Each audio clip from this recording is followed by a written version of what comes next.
successfully balanced two completely separate identities for decades without exposing either to the other.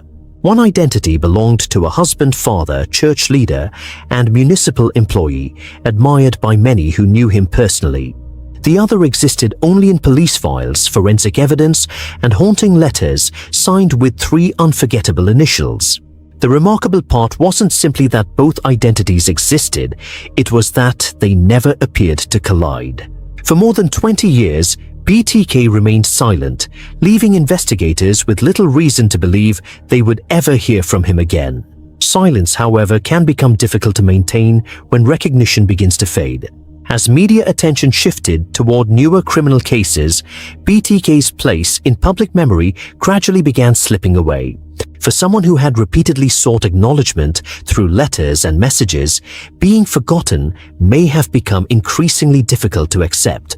Then, after decades without contact, the man who had hidden so successfully made a decision that investigators had quietly hoped for, but never truly expected.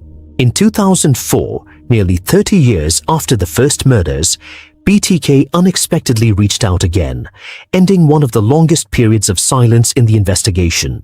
His renewed communications weren't prompted by new evidence or mounting police pressure.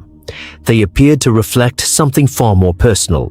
The man who had once terrified Wichita no longer wanted to remain a forgotten mystery buried inside old case files.